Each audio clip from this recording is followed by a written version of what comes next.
Kemudian manusia itu bersetubuh dengan Hawa, istrinya, dan mengandunglah perempuan itu lalu melahirkan Kain.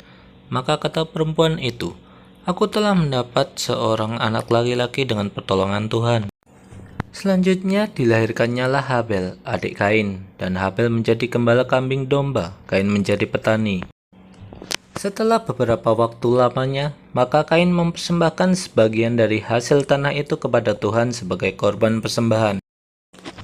Habel juga mempersembahkan korban persembahan dari anak sulung kambing dombanya, yakni lemak-lemaknya.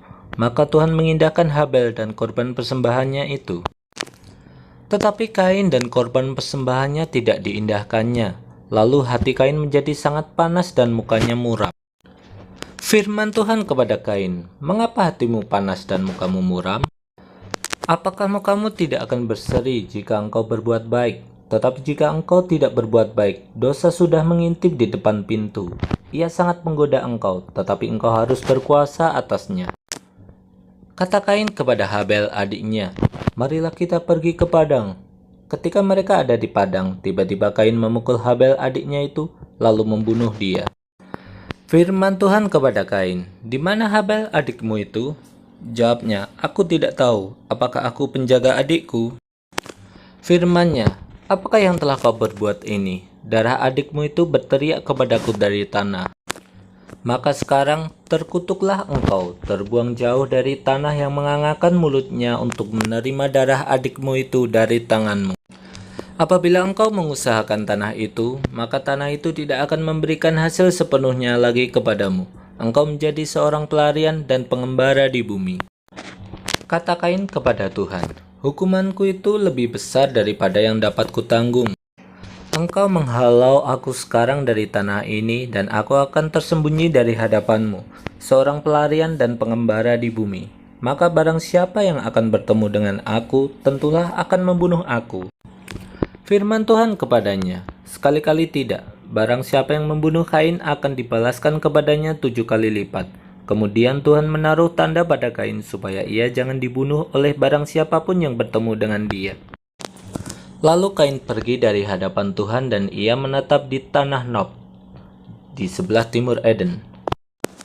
Kain bersetubuh dengan istrinya dan mengandunglah perempuan itu, lalu melahirkan Henok. Kemudian Kain mendirikan suatu kota dan dinamainya kota itu Henok menurut nama anaknya. Bagi Henok lahirlah Irad, dan Irad itu memperanakkan Mehujael, dan Mehujael memperanakkan Metusael, dan Metusael memperanakkan Lamek. Lamek mengambil istri 2 orang, yang satu namanya Ada, yang lain Zila. Ada itu melahirkan Yabal, dialah yang menjadi bapa orang yang diam dalam kemah dan memelihara ternak. Nama adiknya ialah Yubal, dialah yang menjadi bapa semua orang yang memainkan kecapi dan suling. Zila juga melahirkan anak, yakni Tubal-Kain, bapa semua tukang tembaga dan tukang besi. Adik perempuan Tubal-Kain ialah Naama. Berkatalah Lamek kepada kedua istrinya itu, Ada dan Zila, "Dengarkanlah suaraku, hai istri-istri Lamek. Pasanglah telingamu kepada perkataanku ini. Aku telah membunuh seorang laki-laki karena ia melukai aku, membunuh seorang muda karena ia memukul aku sampai bengkak. Sebab jika Kain harus dibalaskan 7 kali lipat, maka Lamek 77 kali lipat." Adam bersetubuh pula dengan istrinya, lalu perempuan itu melahirkan seorang anak laki-laki dan menamainya Set, sebab katanya, "Allah telah mengaruniakan kepadaku anak yang lain sebagai ganti Habel, sebab Kain telah membunuhnya." Lahirlah seorang anak laki-laki bagi Set juga, dan anak itu dinamainya Enos. Waktu itulah orang mulai memanggil nama Tuhan. Inilah daftar keturunan Adam.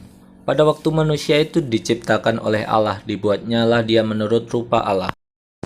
Laki-laki dan perempuan diciptakannya mereka. Ia memberkati mereka dan memberikan nama manusia kepada mereka pada waktu mereka diciptakan. Setelah Adam hidup 130 tahun, ia memperanakan seorang laki-laki menurut rupa dan gambarnya, lalu memberi nama Set kepadanya. Umur Adam setelah memperanakkan Set 800 tahun dan ia memperanakan anak-anak lelaki dan perempuan. Jadi Adam mencapai umur 930 tahun lalu ia mati. Setelah Set hidup 105 tahun, ia memperanakan Enos. Dan Set masih hidup 807 tahun setelah ia memperanakan Enos, dan ia memperanakan anak-anak lelaki dan perempuan. Jadi Set mencapai umur 912 tahun lalu ia mati. Setelah Enos hidup 90 tahun, ia memperanakan Kenan. Dan Enos masih hidup 815 tahun setelah ia memperanakan Kenan, dan ia memperanakan anak-anak lelaki dan perempuan. Jadi Enos mencapai umur 905 tahun lalu ia mati.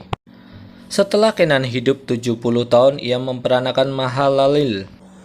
Dan Kenan masih hidup 840 tahun setelah ia memperanakan Mahalalel, dan ia memperanakan anak-anak lelaki dan perempuan.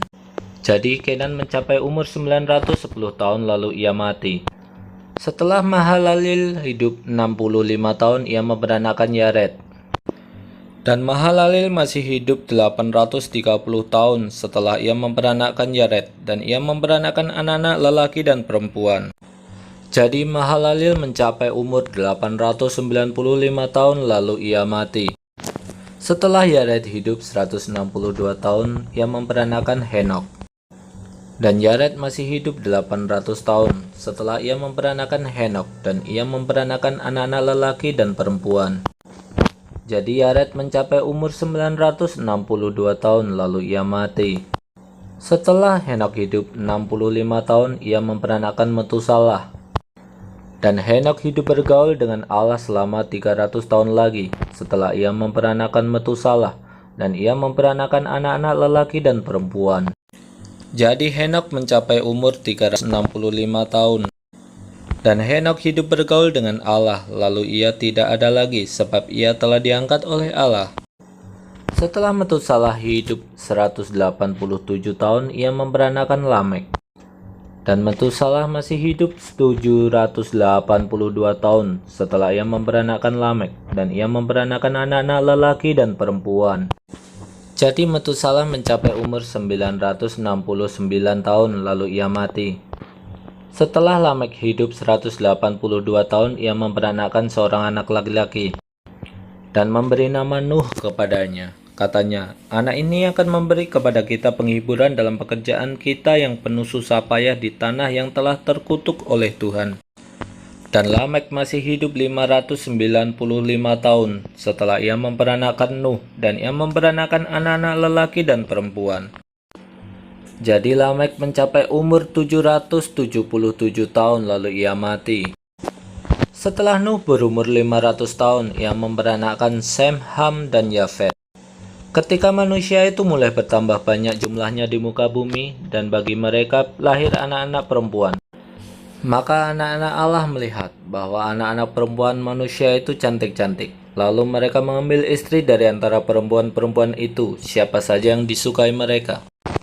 Berfirmanlah Tuhan, Rohku tidak akan selama-lamanya tinggal di dalam manusia, karena manusia itu adalah daging, tetapi umurnya akan 120 tahun saja.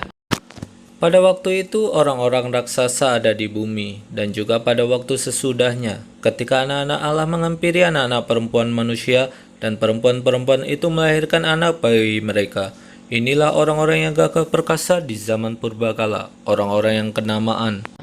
Ketika dilihat Tuhan bahwa kejahatan manusia besar di bumi, dan bahwa segala kecenderungan hatinya selalu membuahkan kejahatan semata-mata, maka menyesallah Tuhan bahwa ia telah menjadikan manusia di bumi, dan hal itu memilukan hatinya. Berfirmanlah Tuhan, Aku akan menghapuskan manusia yang telah kuciptakan itu dari muka bumi, baik manusia maupun hewan, dan binatang-binatang melata, dan burung-burung di udara, sebab aku menyesal bahwa aku telah menjadikan mereka. Tetapi Nuh mendapat kasih karunia di mata Tuhan. Inilah riwayat Nuh. Nuh adalah seorang yang benar dan tidak bercela di antara orang-orang sezamannya, dan Nuh itu hidup bergaul dengan Allah. Nuh memperanakan 3 orang laki-laki, Sem, Ham, dan Yafet. Adapun bumi itu telah rusak di hadapan Allah dan penuh dengan kekerasan. Allah menilik bumi itu, dan sungguhlah rusak benar, sebab semua manusia menjalankan hidup yang rusak di bumi. Berfirmanlah Allah kepada Nuh, Aku telah memutuskan untuk mengakhiri hidup segala makhluk, sebab bumi telah penuh dengan kekerasan oleh mereka. Jadi aku akan memusnahkan mereka bersama-sama dengan bumi. Buatlah bagimu sebuah bahtera dari kayu gofir. Bahtera itu harus kau buat berpetak-petak dan harus kau tutup dengan pakal dari luar dan dari dalam. Beginilah engkau harus membuat bahtera itu. 300 hasta panjangnya, 50 hasta lebarnya, dan 30 hasta tingginya. Buatlah atap pada bahtera itu dan selesaikanlah bahtera itu sampai sehasta dari atas dan pasanglah pintunya pada lambungnya. Buatlah bahtera itu bertingkat bawah, tengah, dan atas. Sebab sesungguhnya aku akan mendatangkan air bah meliputi bumi untuk memusnahkan segala yang hidup dan bernyawa di kolong langit. Segala yang ada di bumi akan mati binasa. Tetapi dengan engkau aku akan mengadakan perjanjianku, dan engkau akan masuk ke dalam bahtera itu, engkau bersama-sama dengan anak-anakmu dan istrimu dan istri anak-anakmu. Dan dari segala yang hidup, dari segala makhluk, dari semuanya haruslah engkau bawa satu pasang ke dalam bahtera itu, supaya terpelihara hidupnya bersama-sama dengan engkau. Jantan dan betina harus kau bawa. Dari segala jenis burung dan dari segala jenis hewan, dari segala jenis binatang melata di muka bumi, dari semuanya itu harus datang satu pasang kepadamu, supaya terpelihara hidupnya. Dan engkau bawalah bagimu segala apa yang dapat dimakan, kumpulkanlah itu padamu untuk menjadi makanan bagimu dan bagi mereka. Lalu Nuh melakukan semuanya itu, tepat seperti yang diperintahkan Allah kepadanya, demikianlah dilakukannya.